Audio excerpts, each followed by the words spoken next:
What's up, guys and gals? Welcome back to the Nerd Castle for the next episode of Stranded Deep, where it is a fond, pleasant evening here in the tropics. A shark just went by under the sand. Let's go see if we can find him. Basically, his fin was sticking out of the sand. He swam right through here. We got a land shark. I think it was a great white. I think those are the only ones that bug out and go underneath the islands, but it was kind of creepy when I saw it. I was like, how is this going to play out? Somehow they're able to clip through the island and go through the bottom, so that's one of those things that like needs to be fixed. What have I been working on? Well, it's been about an hour and a half since the last episode ended. I brought back all the stuff from the island over there that we came in from. I actually need to pick up all these fronds too and get them all sort of like stacked up. So there's a bunch of fronds right there. This is our stick supply. This is what we have. So after an hour and a half of chopping and basically almost going through an entire axe, this is what we have to work with for right now. We have a huge amount of coconuts. The island is not completely deforested yet, but it's pretty much, it's getting closer. This one was lucky in the sense that it had a lot of really big trees, which is going to make the building process a little bit easier, but by and large, we still don't have a lot of the things we're going to need for long-term processing. So anyways, things get weirdly dark in this game somehow. I don't know, every now and again the game just feels more dark than usual. For right now, we need to worry about our health and our drinking. So here we go, let's continue with our water drinking problem. Oh, there he is right there, look. It's the land shark. Bum bum. Innovation. This shark's taking it to a whole new level. This guy right here, he's going to change the game of sharkhood. He's figured it out, he's got it done. Humanity has a new reason to be afraid. Oh, he's taking off right now. He's like, no, they're onto our secrets. We must go hide. Back to the ocean, quickly, before he catches on. I'm like, oh, I'm pretty sure I caught on. I'm not the best baseball player. I've never been the best wide receiver, but I'm catching on right now. Let's see. Where is some of my, or where are some of my yucca? Did I not have any?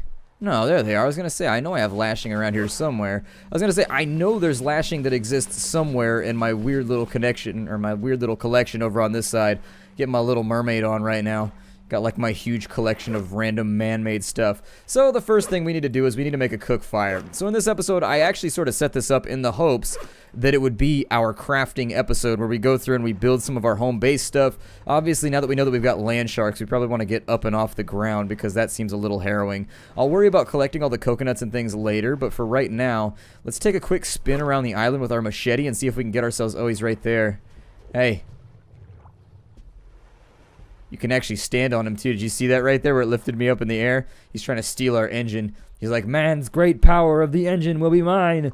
The first propeller-mounted shark. All will fear me. I'm like, yeah, they probably will. They'll be horrified of you. I wouldn't hang out with a propeller-mounted shark. That's something that I'm not ready to deal with. In fact, let's just bring the knife so that we're not wasting our good stuff. I don't want to waste my machete trying to get this whole thing done. It's a good machete, but it's not that good. God, it's so dark right now. Yucca plant. Call out if you're in the darkness right now. There's one. As I say, if we just work around the edges, this will all probably work out for us anyways. Yucca plant, bestow upon me your bounty. There's a lot more that goes into this, by the way. The game is kind of like streamlining the process, but with a yucca plant, you've got to peel off a bunch of strips by hand. You can do it with an aloe vera plant, too. You peel it off by hand, and then you need to use like a lanyard maker in order to string it all together. It actually takes a lot longer than the game lets on. However, in the interest of making the game expedient, I understand why they did it the way that they did it, because nobody wants to sit here. I mean, I don't know, you might be able to make it entertaining with like a mini game or something, just like a mini game where you tie the lanyards, and when you finish it, you get like 1 or 2 lashings out of whatever the materials were that you started with. It might work. I'm a big fan of mini games. I like all those Wario Party, like idiotic type things. Like I really sincerely do. Like Mario Party, like dumb little party games for some reason. I just get addicted to them. Although Mario Party is a great way to end a friendship. Like Mario Party is very, very dangerous. I'd be very careful before you introduce that one to any social gathering. It might not work out the way that you want it to. There's a potato plant right here and I can barely see it out in the darkness. But I want your potatoes. Come be with me, potatoes. In my tummy unit. 6 potatoes. Hopefully that'll get us squared away. Maybe. I doubt it. Potatoes don't give you much. They're kind of like a holdout food at best. Even then. Yeah, that barely made it. Maybe I can thumb through the darkness slightly right here. Why I'm using my thumbs to work with the darkness. I'm using the wrong tool. That's the problem. I'm using thumbs when what I need is a flashlight. That land shark needs to stop with his shenanigans. I don't like the fact that at any moment I could be hunted on land by a shark. Hey, there's another one. Hey, what's up, yucca plant? You want to hang out for a little bit? Want to come be with me? There, you can come be with me. I'll take care of you. I'll take care of you. I'll be a good man. You don't even know. Anyways, let's go back over here. I'm going to drop some stuff off in this pile. 4 more yucca lashings? Sure.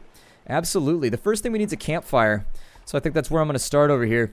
We'll go with the campfire, and where I want to place said campfire, I don't really know, but in real life where you would want to put the campfire is somewhere where high tide's not going to take it out, and then B, somewhere where it's visible, so you don't want to build the fire over there and all the hey! You dick, none of that. Stop it right now. Oh, I hate you, land shark. I'm going to name him because I figure he's going to be around for a while. What should we name him? I mean, you could go for something like super simple, like Wiggles, which I think would get the point across. But honestly, I feel like he deserves better. I really sincerely feel like he deserves better. We got to come up with like a real name for him. Something that will long term allow him to just be like, I don't know, a loved part of our little colony experiment that we're starting out over here. I don't know, I'll think of something right now. I'll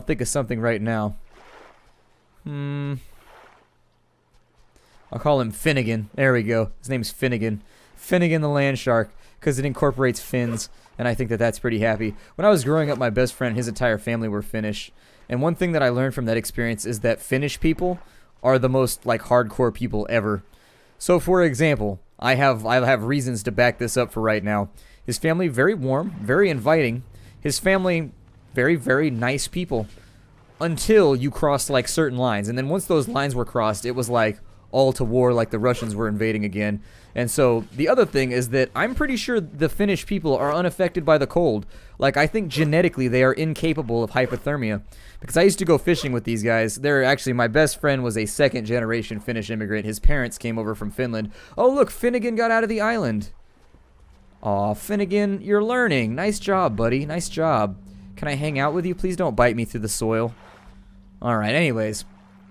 I say this largely based upon the fact that we would go out fishing at like 4 in the morning with his family and my family, and like all of the men in their family would just be out in the, and I'm talking about fall. This is not like summer right now. I'm talking about in fall where the water's like 43 degrees, and they'd all be half nude, like up to their chest in water, just like out there swimming, throwing out a line like in the middle of the water, like they weren't even bothered. The rest of us, like, it was cold outside. I'd be sitting over huddled in the corner, be like, can we start a campfire or something? It's freezing over here. I'm out here dying. So what I know is that Finnish people appear to be unable to catch hypothermia. That water's pretty cold. They would come out kind of like blue colored, like no joke. They would definitely have like a blue tinting when they would get out of the water, but it seemed to just not affect them. Not affect them at all. So in between the ability to be incredibly friendly and the ability to withstand the cold, and also the ability to switch on once it was on, like you definitely didn't want to mess with them, that was for sure. Like you wanted to be on the good side, not the bad side. Like I said, a lot of people have learned that lesson the hard way trying to invade the Finns. It doesn't work out so great. Lovely, wonderful people until crossed. And even then, they're still lovely, wonderful people. They just, you know, they have a penchant for winning. They really, really like winning, in fact. At least in my experience. Just what I've taken from this. So what we need now is we need rocks to continue our campfire. And so we'll bring this over here. Throw those in. Alright. Yeah, I grew up with... Basically, I grew up hand in hand with the Finnish family down the street. We met... Actually, I played baseball with their son.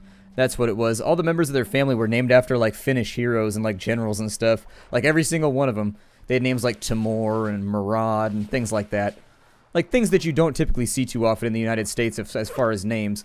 So, they definitely had Finnish names. They were a nice family, though. They made a lot of... It was kind of like a weird mishmash of a family, though, because, like, half of their family was from Louisiana. And so they had like a Cajun branch of their family, and then they had the Finnish branch of their family, and so you would end up with all kinds of like really, really good at hunting. Their entire family, fantastic hunters. Like seriously, go out and like bring back something like every single time, no matter what. Pretty decent at hunting. At least either that or they knew of a very, very good spot that nobody else knew about. It was one or the other. Pretty good at fishing too. Pretty good with a fishing line. No joke. Pretty good at like untangling a lure. Pretty good at getting knots out of line. Generally, people who knew how to get stuff done if they needed to. Kind of like my dad, too, in the way that, like, they never, like, bought new stuff, just like my family. Like, you never buy new stuff. You just, like, build new stuff out of the stuff that you have. And that's, like, the point of pride right there. We'll get the fire spit up and running, and then let me deposit the rest of this back over there. That's how my dad is. My dad's, like, a big handyman guy, which is, I think, why he got along with his family so well, is because they're the exact same way. Just kind of like DIY people. Why buy it if you can jimmy rig it yourself out of the stuff you have in the garage? Very, very fun growing up alongside that family, though. I miss them a lot. They distributed. Like, I was friends with their family all through life. And it's strange how, as you get towards adulthood, kids, like, people just sort of, they don't fall off because they're still there through the power of the internet and, like, Facebook and all that fun stuff. But on the opposite side, on the opposite side. Like, people just kind of, like, vanish. I guess people have, like, falling outs, and, you know, people just, like, go about their lives, and it's funny how people just, like, distribute after a certain point in life, and they're just all over the United States. Some of them are all over the world at this point. They're just kind of, like, off and running, doing other stuff. Can't really begrudge them for it either, because everybody's got to live their life and do their own thing. I don't know, though. I kind of, like, moved back to my hometown. I like my hometown. I didn't want to be one of those people, like, moved away forever, I guess. I don't know. I have, like, a fondness for the place where I grew up, I guess. Where did the hammer go? It always spawns your hammer in the weirdest spot. Alright, so... God damn it, Finnigan. I know he's going to bust out of the sand at any moment, and then the Nerdcast will witness me shitting myself on camera. You will just hear the most uncomfortable, just like... noise, and then that'll be it. It'll be all over. I'm going to take the foundations, and that's where we're going to get started. In general, when you're building someplace that you're going to live in, especially if you're in like an aquatic location like this, I would recommend highly that you probably put it out on stilts. Oh, look, the boat is blocking a lot of the building space. That's disappointing. I was hoping, well, I still might be able to make this work. Let me see what I can do with this. But getting your stuff up and off the ground is a really, really good idea. Every time I go out and I do a survey in the field, every time you pack up your camp and you pick up your tent, I bet you find some kind of critter underneath your tent. And, like, in a situation like this where there might be just, like, a thin planking of wood in between you and them, instead of going under, they might go over. And I wouldn't want to wake up with any friends in the bed with me. Definitely come across, I don't know, you don't have island scorpions or anything like that, but that's what would typically happen where I used to do all of my surveys in my camp, and you have scorpions all up underneath the bed, all up underneath the campsite when you dug it up, because they like the warmth. They're actually feeding off your body warmth. Technically what they're doing is sort of like a friendly Finnigan. You want to help with this? Grab yourself a hammer. I realize that might be difficult with fins, but hey, if you want to flop around a little bit just to increase morale, I'd appreciate it. I mean, you know, put yourself to the task, Finnigan. Be a part of the colony right here. I gave you a name and everything, and so now that I've named you, I feel like you should probably contribute. Let's continue on with our foundations. I'm probably going to make a house that's not too extravagant, but I would like to do something cool on camera. I mean, I feel like it would probably be beneficial. Maybe make it like a 5 wide by 5 wide, separated by like a little walkway in the middle, and then the back 5 by 5 will be only roofed, so it won't have walls. Basically what it'll have is it'll be a little bit of like an open patio, I guess. I like to get creative with this stuff. That's one of the really, really fun things about games that allow you to create stuff, and why I think they're so popular is because they allow you to like visualize something in your head, or visualize, there's no N on the front of that. You can visualize something in your head, and then from there you can make it happen. And I think that's part of the popularity of games like this, is that it allows you to really sort of take something that you imagined and turn it into a real thing. Finnigan's guarding the woodpile. Good for you, man. Good for you. Way to take up arms in defense of the Commonwealth. The Republic needed you, and you decided to step forward or swim forward or flop forward or however you got here. I don't know. I don't question it too much because I think the fundamental laws of science are somewhat suspended in this situation. What time is it right now? Oh, it's only 11 o'clock? We might have a little bit of time to go to another island and maybe scavenge up some more stuff. I don't know. We'll see how it goes down here. It's a little bit speculative at the moment, but I think we could probably get a couple more foundations out of this. Not a lot. Not a lot. Although I think it might be a decent idea to make a bed, too. I don't want to be that guy, but if we could make a bed, that would be great. Let me go ahead on my second screen right here. I'm going to try and figure out what the recipe is for a bed. We may not even have the stuff. I may have overspent thus far. Let's see. A bed. And I would like the bed to be in Stranded Deep. I think it takes a bunch of lashings, as I recall. Like, a lot of lashings. It's more of a hammock than anything. Let's see here. We can make 6 sticks, 4 palm fronds, and 4 lashings. Yeah, it appears as though we have those. So let's go ahead and make ourselves a bed so that we don't have to play at night anymore, because that's actually a big deal to me. I have to, like, make cuts every time there. Do I do that with this? Oh, you can make it. Okay, you don't need the hammer. Well, there's our bed. I don't think you can put it inside your shelter just yet. I think that might not be a thing that you're capable of doing as of right now. Yeah, it can't go in there.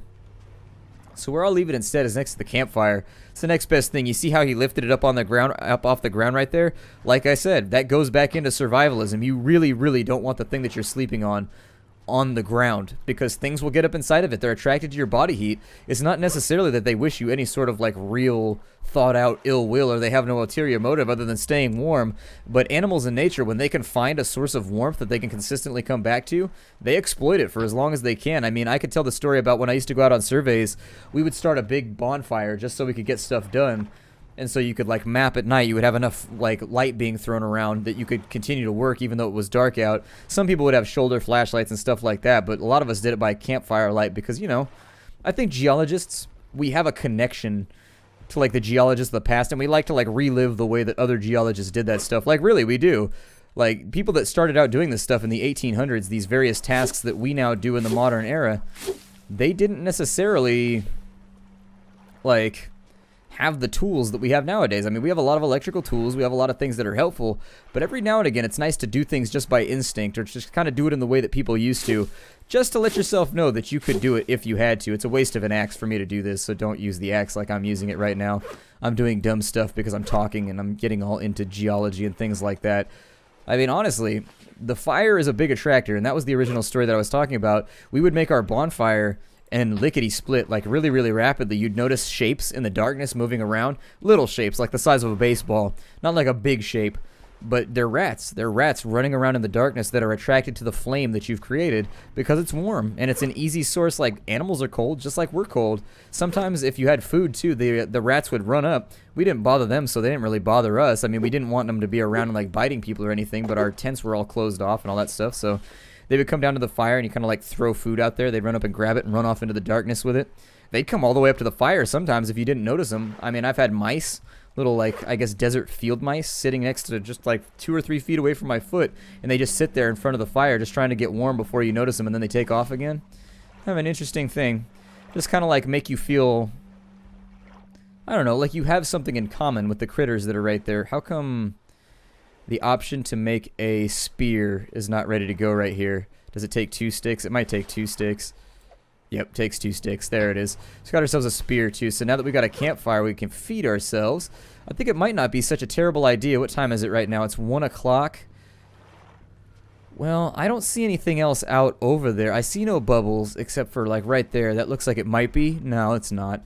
Let's go out and fish a little bit. I think I'd like to stockpile and just maybe get a little bit of animal matter ready so that we can cook it all up for when we need it. We still have a shark kind of dallying around. Finnigan's being a little bit intrusive right now, but I won't slight him for it. Can I get a starfish? I wouldn't recommend eating a starfish because some of them I think are poisonous maybe? I don't know. I remember reading something like that somewhere. Might not be their best plan. It might go wrong. We got a sardine though, so that's pretty good. Take him off the end of the spear. See how many more things we can grab around here. There are better and worse fish. The sardines are actually some of the worst ones you can catch. They don't really do much for you. Come on, little buddy. Come join me at the end of my spear. He's like, yeah, that's not the way I like to start a friendship, on the end of a spear. That's not a good way to cultivate any sort of positive relationship. I'm like, well, the only relationship I really want with you is between you and my mouth. You, my campfire, and my mouth. But as we're standing right now, this is actually a much harder task than one would think. Spearfishing, it's difficult. Even in game, it's kind of a pain, even though you can sort of just like jimmy rig your way through it. But in real life, spearfishing is hard because of the way water reflects. I don't even know what reflax is. Reflax seems like it has something to do with creating flax linen. Anyways, the light will refract when it goes through, and it causes objects to be offset by several inches depending on how tall or how short you are. And when your spear goes through the water, you're going to have to learn to lead the animal like that the same way. Spearfishing is something that if you come out of the sand right now, Finnigan, god damn it, Finnigan, please don't. I don't deal with sharks very well, as you can tell. Sharks are kind of like one of those things that set me off. I am like ridiculously afraid of sharks. So wait, why do those... Oh, they look a little bit different in the inventory than I expected. Either way, let's catch a few more sardines. We'll cook them up tonight and we'll get them all ready for dinner. Was this marked by bubbles right here? I never noticed. Oh, never mind. That's a piece of coral. I thought that it was one of those wrecked ships. Got pretty good breath capacity, all things considered, on this character too. He can hold his breath for a while. Another sardine and we should be good for the day, I think. There we go. Got him. How much did that affect our spear? Actually, not that much. Not that much. That'll be good. I'd like our tools to remain useful for the long term. But for right now, we're going to go back. We're going to cook up some dinner. The dinner does hold forever. You have to worry about things rotting, so that's on the plus side. I think I need a lighter in order to get this thing up and rocking. So let's do it. Let's get this thing moving. And I don't just mean rocking because it's a fire pit surrounded by rocks. I mean that, you know. Let's go ahead and ditch ourselves some of these things that we're not going to be using for a little while. Was that my axe? I need that. We're going to use that a lot. Crab, don't tempt me. You're looking pretty tasty right now, crab. You are looking pretty tasty. Make sure you... I think you can eat crab claws raw. I think. I would check in on that one before you try it, though. But I seem to remember seeing some survivalists just kill a crab real fast. And then just sort of like sleeping is going to be sort of suspect here, isn't it? and then just sort of like sucking the matter out of the claws. I don't know if that's safe or not, but I seem to remember witnessing it somewhere, and that's why I keep bringing it up in each episode. I wouldn't do it personally. I'd cook them first. You can take a crab after you kill it and just throw it on the fire. It doesn't even need to go anywhere. Just bury it in the coals or whatever and just throw it down in there. And if you leave it sitting for a little while, come back and eat it. Probably shouldn't take too long, but I'd get it up to a good old boiling temperature before I give it any chances. Let's get our fire up and running. We're just going to start off with some of these sardines. They should be done really, really quickly, I think. I think the sardine has like a 8 to 10 second cook time. It's pretty short. Got a bunch of buckets over here. I'll try and boil this water too so that we can make use of it later. I can't promise it's not going to take a while to get this done though, so I'll stack up some fish over here on the side. There we go. They seem to kind of clip through the ground right now, but this little supply should keep us going for a bit. Are these filled with water? No. Oh, there he is. Nice and done. Ditch those real fast and get my fish back here. Are we looking good on health? No, we're actually not. Go ahead and throw them in there. One bucket at a time, though. You just go out into the water and it should fill the bucket. If you just go like that right there, I think. It'll have a little animation after a minute. Yeah, there it is. You see how it filled up? Basically, you got to go swim in the water for right now. There's no other way to get it done, but I think you can boil it if you leave it like sitting around for a bit. I don't think it'll dump out. I actually think it'll stay full. Get back out here. Go about filling this little guy up, and I think you can boil these over these sticks just like you can with anything else. I think. I've never played around with this mechanic before, so there you go. Obviously, physics do not apply on this planet. Bucket was clearly upside down. Nothing bad happened. Sardine, I know you're about ready to go, so just ding for me real quick. Come on, I'm waiting on it. Just ding for a little sardine right now. Do you wanna be inside my tummy? No, he didn't, but he didn't really have a choice. 'Cause I had that spear.